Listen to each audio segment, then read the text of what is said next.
January 23, 1945, 04:02 hours, Namkwan Harbor, Zhejiang Province, China. More than 30 Japanese ships lay anchored in shallow water, 11 escorting destroyers forming a protective ring around 16 cargo vessels, transports, and tankers. They had converged here, decided to wait. Daylight anchorage, new procedure. They thought the shallow 5-fathom harbor would protect them. Only 30 feet of water meant no submarine could hide there safely. No submarine could escape through those mined, uncharted, rock-obstructed passages. They didn't know a single American was about to change everything. This is the story of the only Medal of Honor attack in submarine history, but not for the reason you think. Not because it was perfectly planned by admirals in Pearl Harbor sitting around war maps. Not because intelligence agencies had tracked the convoy for weeks and handed Fluckey coordinates on a silver platter. Not because the Japanese made obvious mistakes that any captain could exploit.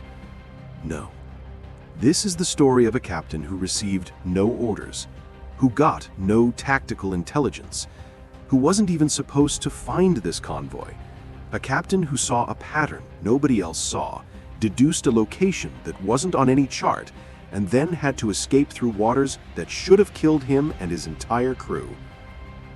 This is the story of how Eugene B. Fluckey didn't just win a battle. He proved that tactical genius could exist in the minds of men willing to think independently, to reject established doctrine, and to trust their own reasoning over the comfort of standard procedure. Fluckey didn't receive the Medal of Honor for bravery in the face of direct orders. He received it for solving a problem that the system itself had declared unsolvable. This is a story about the moment when one mind, supported by 80 sailors who trusted him completely, changed the rules of naval warfare forever. Commander Eugene B. Fluckey stood at the periscope of USS Barb, a 1,500-ton Gavello-class submarine carrying exactly 10 torpedoes. 8 of those 10 would find their targets. His crew, approximately 80 men, every single one of them knowing their captain personally, everyone understanding the razor-thin margin between success and disaster, waited at battle stations. What the Japanese defenders didn't know, Fluckey had trained his crew for precisely this moment. What they also didn't know, one of those torpedoes would hit an ammunition ship carrying 442 men. That explosion would light the entire harbor in brilliant flashes, that the flying shells and pyrotechnics would create enough confusion that Japanese gunners would look to the sky searching for aircraft, never imagining the attacker was already racing away at maximum surface speed through waters that could have killed them all. This is not a story of luck. This is not a story of overwhelming force. This is the story of a submarine captain who proved that one man's independent thinking, combined with a crew's perfect trust, could achieve what admirals said was impossible. Eugene Bennett Fluckey was born in Washington, D.C. in 1913. But his story didn't begin in a city. It began in the wilderness. He was an Eagle Scout at a time when that designation required serious outdoor grit and leadership, not just merit badges. That innate curiosity and drive allowed him to graduate high school early and enter the U.S. Naval Academy at 17 in 1930, graduating in 1935 at age 25. His peers at the Naval Academy were trained to follow doctrine. Fluckey was trained differently. His scout background had taught him something the Academy's textbooks couldn't. Problems in the real world rarely come with instructions. You analyze what you know, you fill in the gaps with reason, and you act. By the time Fluckey took command of USS Barb in mid-1944, he had internalized a philosophy that would have scandalized most senior officers. Doctrine exists to be questioned. Standard procedures exist to be improved, and the captain who blindly follows orders is less dangerous than the captain who thinks independently. His executive officer, Robert McNitt, praised Fluckey's openness to new ideas. This wasn't a tyrant barking orders from the conning tower, This was a leader who actively solicited suggestions from his crew, implemented their ideas, and created an environment where innovation wasn't just tolerated, it was required. Before the Namkwan Harbor attack, Fluckey had already been commanding USS Barb for nearly a year. Every sailor knew him personally. Every sailor knew that Fluckey knew their job inside and out. Every sailor knew that Fluckey would use their ideas in combat, and that Captain Fluckey would never waste their lives pursuing orders that didn't make tactical sense. Fluckey taught his officers a phrase to remind watchstanders: slip keep. Shorthand for one slip and it's for keep. It wasn't a threat, it was a recognition of reality. In submarine warfare, there are no second chances. One error and everyone dies. Not a single crew member under his command ever received a Purple Heart during their entire service aboard USS Barb. Not one wounded, not one killed. This wasn't luck.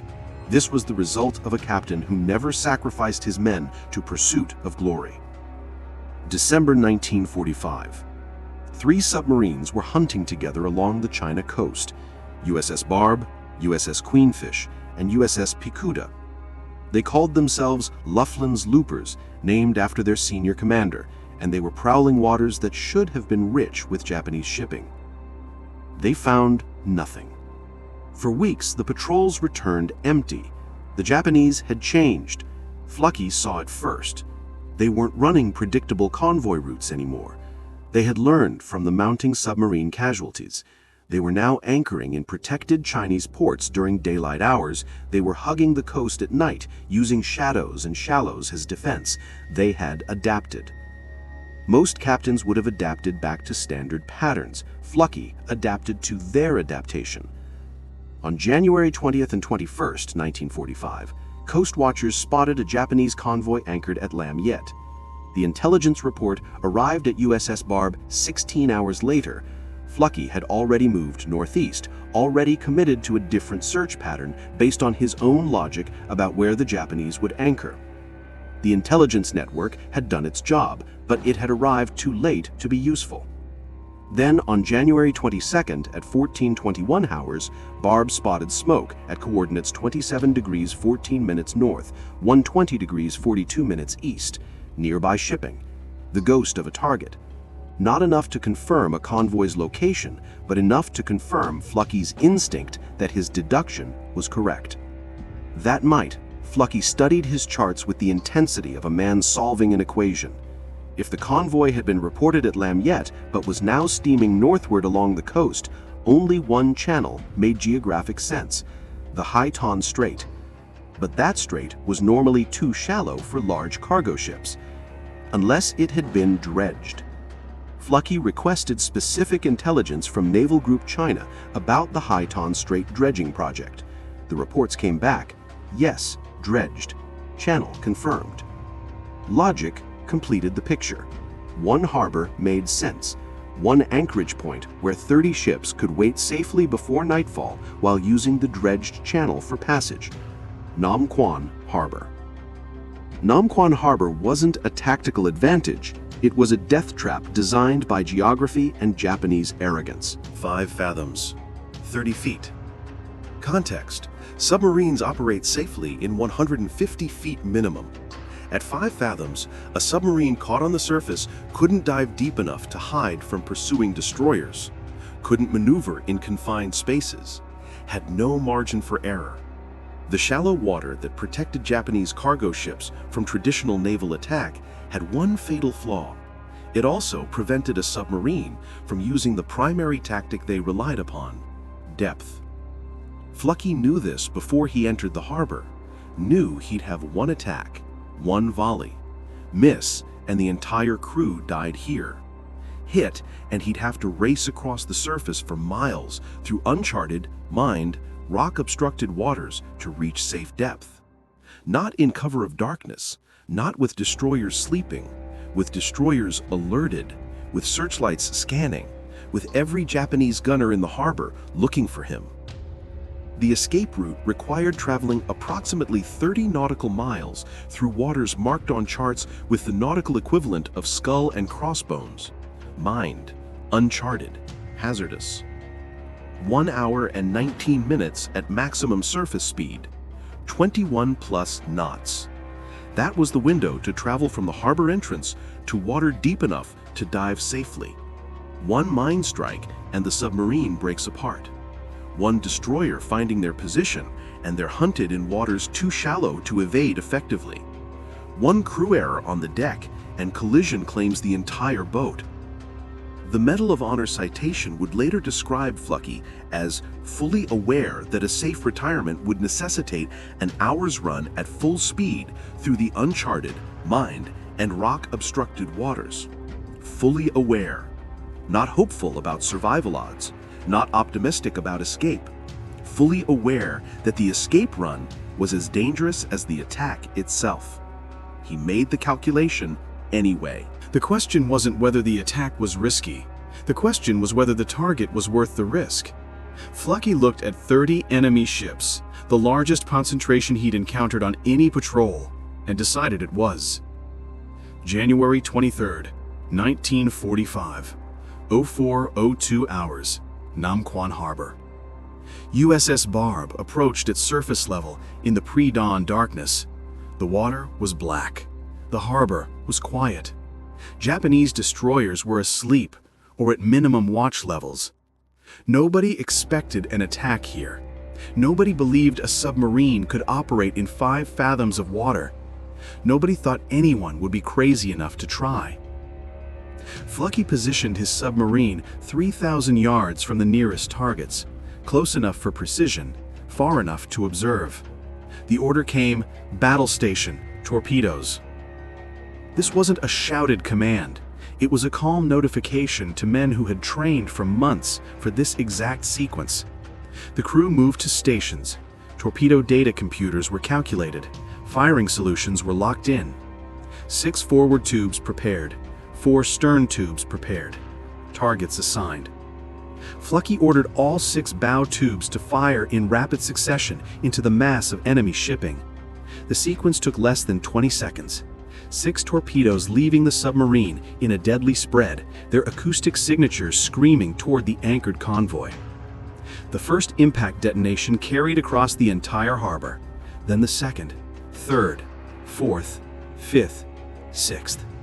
In less than 20 seconds, 6 American torpedoes had found Japanese targets. Fluckey didn't wait to observe. He ordered an immediate maneuver, stern tubes to bear. The USS Barb twisted in the shallow water, presenting her rear torpedo tubes toward new targets. 4 more torpedoes launched within seconds of the first volley. 10 American torpedoes in less than 2 minutes, heading toward approximately 30 Japanese ships. 8 found their targets, direct hits. Japanese cargo ships struck, tankers ignited. The Taiko Maru, an ammunition ship, erupted in a massive explosion. Flying shells and pyrotechnics lit the entire harbor in brilliant flashes of yellow and orange. The darkness turned to daylight for a moment. Flare and shadow, destruction and chaos. Japanese defenders became confused. They looked to the sky expecting to see American aircraft. They searched the darkness for conventional threats. Multiple ships were already listing or sinking, others were burning. The harbor was in chaos, but Fluckey wasn't waiting to observe the results. He ordered maximum surface speed, northeast, now. The escape had begun. USS Barb couldn't submerge in 5 fathoms of water. The math was brutal and simple. Japanese destroyers could depth charge a submarine in 30 feet. The submarine had no place to hide. Surface speed was the only option. The crew understood what had been asked of them. Race through uncharted, mined, rock-obstructed waters in darkness. One mine strike and the submarine breaks apart on the surface. One destroyer finding their position and they're hunted in waters too shallow to evade effectively. One crew error and collision claims the entire boat. 1 hour and 19 minutes. That was the window. Distance from harbor entrance to water deep enough to dive safely, where Japanese depth charges couldn't reach them. Japanese destroyers and patrol vessels were alerted now. They could hear the explosions echoing across the harbor. Enemy gunners were scanning the harbor entrance, searching for the attacker. Japanese crew members on undamaged ships were running to battle stations. The harbor itself had become a death trap if they were caught there. The waters ahead were equally deadly. Fluckey kept the course steady. Maximum power, no hesitation. The crew held their stations.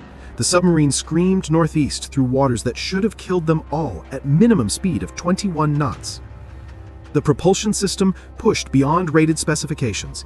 The crew braced for impact, for the dull thud of hitting a rock they couldn't see. Nothing hit. No mines detonated. No rocks tore open the hull. No destroyer found their position in the darkness. No crew member made an error that cost them. The submarine drove northeast hour after hour, minute bleeding into minute, the crew tasting the adrenaline of survival. When they reached depth where diving was possible, approximately 30 nautical miles northeast, USS Barb descended safely. Approximately 80 sailors on a single submarine, all of them alive, no casualties, no damage to the vessel, no crew members injured in the entire operation. This was the culmination of Fluckey's command philosophy, tactical brilliance without sacrifice. He had penetrated the heaviest enemy screen, attacked a concentration of 30 ships, destroyed multiple vessels, and escaped through waters designed to kill him, losing not a single sailor to enemy action or accident. 4 days after the Namkwan Harbor attack, USS Barb sank another large Japanese freighter. The 11th War Patrol ended February 15, 1945, when Barb returned to Pearl Harbor. Commander Fluckey received the Medal of Honor, one of the highest military decorations in American history, awarded for exceptional feat of brilliant deduction and bold tracking, and for executing the attack in a daring penetration of the heavy enemy screen and riding in 5 fathoms of water. But the numbers told a complicated story. Fluckey's initial report claimed 3 ships definitely sunk, 1 ship probably sunk, and 3 ships damaged. Post-war investigation by JMAC, Joint Army-Navy Assessment Committee, confirmed only 1 sinking, the Taikyo Maru, 5,421 tons, an ammunition ship carrying 442 personnel, 360 troops, 26 gunners, and 56 crew, all 442 killed in the massive explosion. This single ship represented one of the largest casualty events from a submarine attack during the entire Pacific War. The discrepancy existed because most Japanese naval records disappeared during the war's final months. Impossible to verify what actually sank that night. JNAC's conservative methodology counted only confirmed sinkings. When records vanished, the claim vanished with them. In 1991, 46 years after the attack, historians located and interviewed Chinese eyewitnesses who had observed the attack from the coast near Namkwan Harbor. Their accounts aligned more closely with Fluckey's original report than with JNAC's conservative official count. Approximately 4 ships sank and 3 others suffered heavy damage. The truth probably lay between the numbers. Some ships certainly sank, others were heavily damaged, Japanese records were destroyed, American records were incomplete. Chinese witnesses provided contemporary accounts, but their precision is debatable nearly 50 decades after the event. What remained verified beyond any debate, the Taikyo Maru definitely sank with all 442 personnel aboard. The attack changed Fluckey's reputation from capable captain to legendary commander. The Namkwan Harbor concentration represented the most significant Japanese convoy concentration Fluckey would encounter during his entire service. 8 direct hits, 1 confirmed sinking. But the story was far from over. Standard submarine doctrine of the Pacific War required an end-around maneuver. Position yourself ahead of the convoy, which consumed hours and allowed the enemy to scatter. Fluckey rejected this doctrine entirely. He developed something called the barbarian attack. Attack from close range on the convoy's quarter side. Fire a salvo of 3 torpedoes at the trailing ship. Turn out at a 60-degree angle to 4,000 yards distance while reloading. Track the next target for 15 minutes during reload, then dart back in from the flank to attack again with another 3 torpedo salvo. This methodology allowed him to attack multiple ships in sequence while maintaining the convoy's organization rather than disorganizing it, essentially hunting the convoy systematically instead of fleeing after one volley. The Namkwan Harbor attack was the perfect showcase for this revolutionary thinking. Fluckey didn't fire his 6 torpedoes and retreat. He stayed in the harbor, turned and fired stern torpedoes at new targets, maneuvered for a potential second attack if ammunition remained. This was revolutionary thinking for submarine warfare. More remarkably, Fluckey was the first submarine skipper in history to use a submarine to launch guided missiles at enemy targets. In June 1945, USS Barb surfaced just 3 miles from the town of Shori in northeastern Hokkaido and unleashed 12 rockets at shore installations. The Japanese believed they were experiencing an aerial bombardment and activated air search radar, looking for aircraft in the sky while the attacker was already retreating seaward. His executive officer and crew praised him for his openness to new ideas and his willingness to experiment with tactics that violated established naval doctrine. He revolutionized submarine warfare not through incremental improvements, but through fundamental rejection of established procedures. The Medal of Honor citation didn't just recognize his success at Namkwan Harbor. It recognized that Fluckey had fundamentally changed how submarines hunt prey. The Namkwan Harbor attack was Act 1. The rocket attacks, the gun bombardments, the train sabotage, the ramming attacks, these were the continuation of a philosophy: adapt faster than the enemy, innovate relentlessly, and never be predictable. After receiving the Medal of Honor, Fluckey did something unprecedented among military commanders. He rejected personal ownership of the recognition and sent each crew member a signed card reading, "As captain, it has been an outstanding honor to be your representative in accepting the Congressional Medal of Honor for the extraordinary heroism above and beyond the call of duty which you and every officer and man in the Barb displayed. How fortunate I am, how proud I am, that the President of the United States should permit me to be the caretaker of this most distinguished honor, which the nation has seen fit to bestow upon a gallant crew and a fighting ship, the Barb." Not owner, caretaker. He redistributed the glory to the men who had earned it. Here's the statistic that defines Fluckey's command. Not a single crew member under his command ever received a Purple Heart during their entire service aboard USS Barb. Not one wounded, not one killed in action, not one injured by enemy fire. This is an extraordinary achievement when you consider that USS Barb engaged in combat for 12 war patrols, attacked heavily armed Japanese convoys, was hunted by destroyers and aircraft, and fired nearly 100 torpedoes in combat situations. Fluckey achieved tactical brilliance and combat success without sacrificing a single sailor to injury or death. He achieved this through meticulous planning, through knowing every crew member's role personally, through creating an environment where innovation was encouraged, and through making calculated decisions based on thorough analysis rather than reckless gambling. Before the Namkwan Harbor attack, every sailor aboard USS Barb knew their captain, knew that Fluckey understood their job inside and out, knew that Fluckey would use their ideas in combat, knew that Fluckey would never waste their lives pursuing orders that didn't make tactical sense. This is why they trusted him completely. This is why they executed perfect battle procedures in 5 fathoms of water. This is why they survived the escape run through mined, uncharted waters. This is why not one among them was injured. The Namkwan Harbor attack wasn't just a tactical victory. It was a demonstration that military excellence didn't require sacrifice of the people under your command. It required something far rarer: a captain who could think independently, plan meticulously, and execute perfectly while protecting his crew. The Namkwan Harbor attack marked an inflection point in Fluckey's service. Before January 1945, USS Barb achieved moderate success.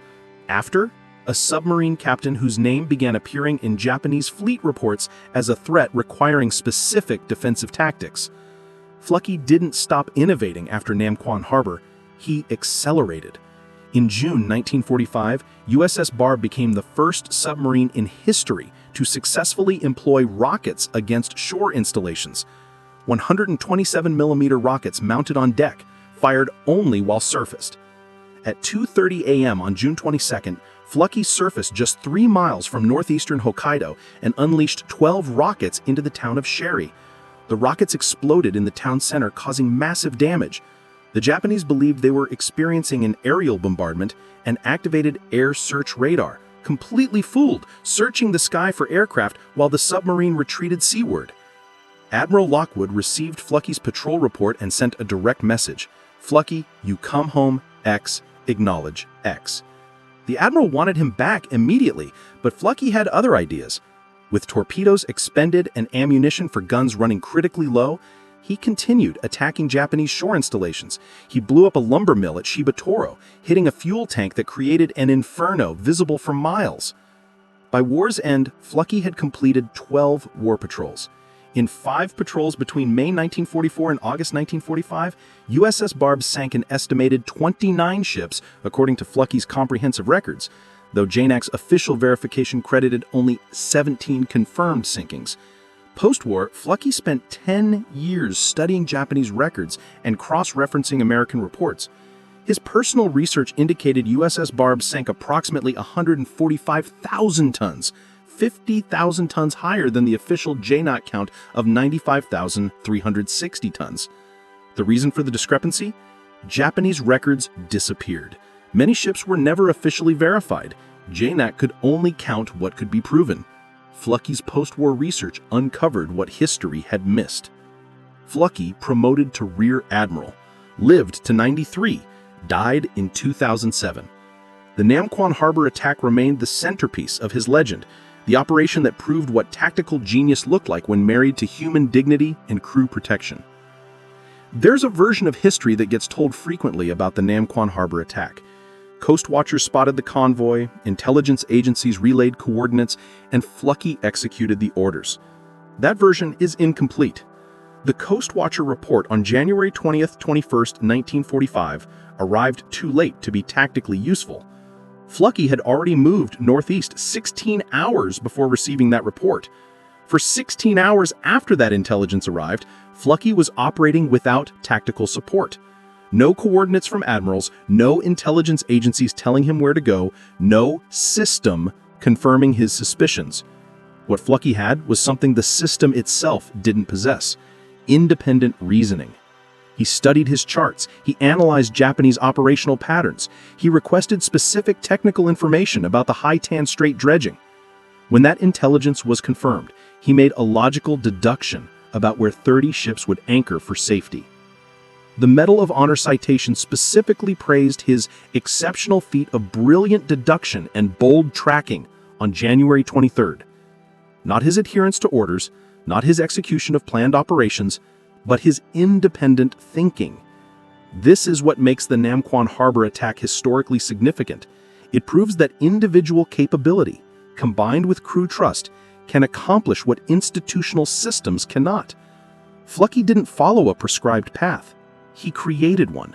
He didn't attack because admirals ordered it. He attacked because his tactical analysis led him to the target, and his judgment told him the risk was worth the reward.